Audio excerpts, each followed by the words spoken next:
Hey ladies, it's Dr. Susan, and I wanted to talk to you a little bit more in detail about exactly what happens to our hormones as we go through the process of being younger and having normal hormone production through perimenopause, usually in our 40s, to menopause when we stop having ovulatory function altogether from our ovaries. So just as a review, we make three primary hormones from our ovaries. They are estradiol, which is the primary form of estrogen that we produce throughout our lives, testosterone, which is not a male hormone. This is a hormone that men and women have. Men have higher levels, but we need it too. And progesterone, which is a hormone that we make only after we ovulate. It's called progesterone because it's progestational. It's designed to help support the little embryo right after we conceive until the placenta takes over progesterone function later on in the pregnancy. So those are the three hormones that we make, and let's talk about what happens to them throughout our lifespan.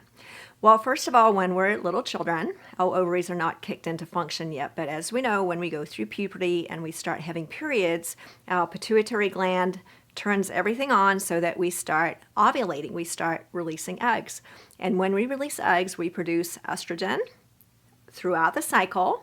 The pattern is that it's lower when we're on our period, it spikes up around the time of ovulation, and then it drops again as we have our next period. So we have estradiol present throughout the month, but in varying levels. So it's kind of up and down like this. Now, progesterone we produce only after ovulation. So throughout the month, when we're young, remember this is when we're ovulating, when we're aged 13 or 12, 13 or so, up until in our 40s when ovulation starts to change, our progesterone level is going to be pretty much zero throughout the month. Now, after we ovulate, our estrogen kicks up, and then our progesterone will go up after ovulation, waiting for that little embryo to be present so it can help preserve the embryo. And if there's no embryo, then the progesterone drops, and we have another period. Now, if we get pregnant, the progesterone level stays high, and several weeks after conception, the placenta takes over progesterone production, but that's the purpose of progesterone. And we don't have any progesterone when we stop ovulating. So if we're not having periods, we're not ovulating, we're not producing any progesterone. I'm going to go back to that in a little bit because there's so much misinformation about progesterone levels, and it depends entirely on when we measure them in the cycle. Progesterone's going to be zero all the time, except it blips up just for a week or two after ovulation, and then it drops again.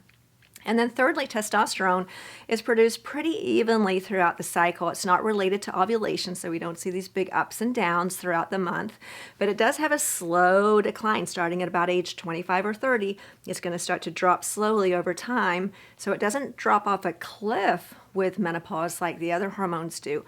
It just slowly drops over time, and we actually do sometimes still produce a little bit of testosterone even after menopause, but those levels are quite low.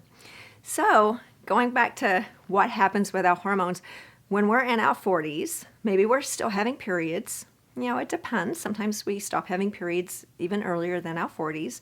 But right about the time that we know that fertility becomes a problem, which is kind of 35 and on, and certainly after 40, 42, for most patients, we're not fertile anymore. Now, we may still be having periods, but for the last several years of our menstrual cycle, we're not able to conceive because first of all, the egg is not fertilizable because it's getting quite old. Lots of other issues happen with that. And one of the issues is that we don't produce very much progesterone. So even if we do conceive, the embryo fizzles out before it's even recognizable, and we have a period before we even know that we were pregnant. And that happens very frequently, even in young women. So progesterone drops, the egg itself is non-fertilizable. So even though we're having periods, we're still not fertile. So right around that time, and it can be 35 to 40, I call that perimenopause. We're not menopausal yet, but our hormones are starting to change in ways that really affect us. So our estrogen's still being produced, but our progesterone's a little bit lower. So we call this time a time of estrogen dominance. Not necessarily because our estrogen is higher and maybe the same as it was before, but our progesterone's lower. So in relationship to each other, we're estrogen dominant. And when we're producing more estrogen than progesterone, remember we only produce progesterone after ovulation, but when that level drops, we can get heavier periods because estrogen causes the uterine lining to grow, and progesterone has the opposite effect.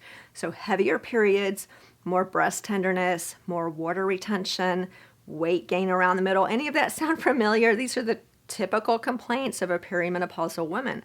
So in perimenopause, our estrogen's still trucking along. That's the last hormone to drop, by the way.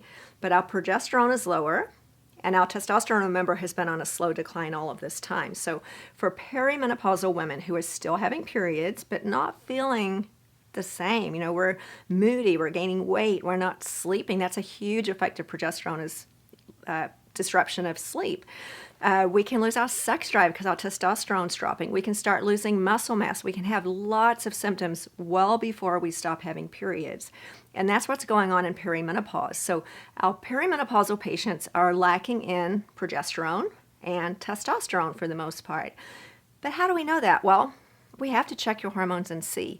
But one caveat is, don't let someone tell you what your progesterone level is if they just check it at some random time during the month, because remember, it's always zero, except right after ovulation. It goes up just for a short time and then it drops.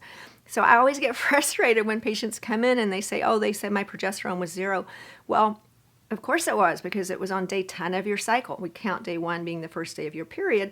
So your progesterone's never going to be elevated except sort of from day 18 to 24 or so of your cycle, assuming you're having a monthly cycle.